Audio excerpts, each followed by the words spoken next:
Last year చేసిన mistake ఏంటంటే madam, నేను సెలక్షన్కి చాలా దగ్గరగా వెళ్ళాను. కానీ ఇంటర్వ్యూ స్టేజ్ని నేను బాగా లైట్గా తీసుకున్నాను మేడం. ఎందుకంటే ఇంటర్వ్యూని యూపీఎస్సీ ఇంటర్వ్యూ ఎలా ఉంటుందంటే, ఇది ఒక నాలెడ్జ్ టెస్ట్ కాదు, ఇది ఒక పర్సనాలిటీ టెస్ట్ అనే ఉద్దేశంలో నేను నాలెడ్జ్ని బాగా పక్కన పెట్టేశాను మేడం. అంటే ఓన్లీ నాకున్న ఇంట్రెస్ట్, సపోజ్ నాకు తెలుగు సాహిత్యం అంటే ఇంట్రెస్ట్, సో నేను తెలుగు సాహిత్యంలోనే క్వశ్చన్స్ అడుగుతారు నన్ను, నేను అవే ప్రిపేర్ అవుతాను, అవే చెప్తాను. అట్ ది సేమ్ టైం నాకు రామాయణం అంటే చాలా ఇంట్రెస్ట్.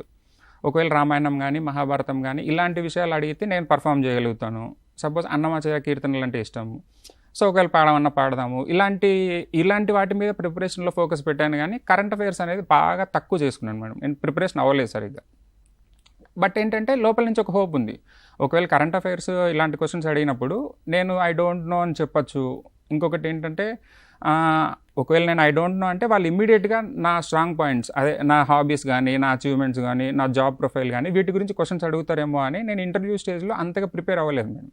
ఇంకొకటి ఏంటంటే, అప్పుడు నేను ఏజీ ఆఫీస్ బెంగళూరులో బాగా స్ట్రిక్ట్ అండ్ ఒక టైట్ షెడ్యూల్ ఉండేది మాకు.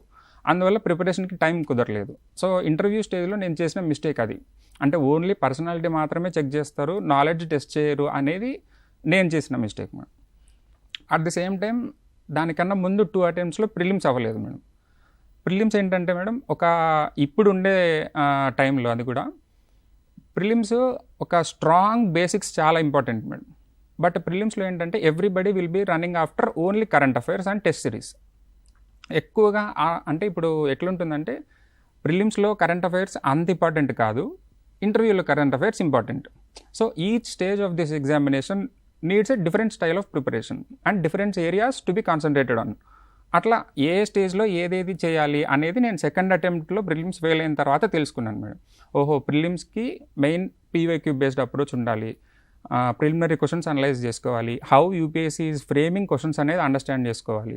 At the same time mains అంటే కరెంట్ అఫైర్స్ ఇన్స్పైర్డ్గా వచ్చిన క్వశ్చన్స్ ఎట్లా హ్యాండిల్ చేయాలి, ఆల్రెడీ ఇంతకుముందు అడిగిన క్వశ్చన్స్ని చిన్న ట్విస్ట్ చేసి ఎలా అడుగుతున్నారు, ఆన్సర్స్ ఎలా ఇంక్రీజ్ చేసుకోవాలి, అట్లా ఒక్కొక్క స్టేజ్లో ఎలా ప్రిపేర్ అవ్వాలి అనేది ఇంతకుముందు నేను ఆలోచించి ప్రిపేర్ అవ్వలేదు మేడం.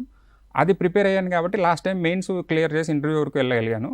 ఈ ఇంటర్వ్యూ స్టేజ్లో కూడా ఇంతకుముందు చేసిన తప్పు చేయలేదు కాబట్టి ఈసారి లాస్ట్ ఇంటర్వ్యూ కన్నా బెటర్ మార్క్స్ వచ్చి ఈసారి సెలెక్షన్ వచ్చింది.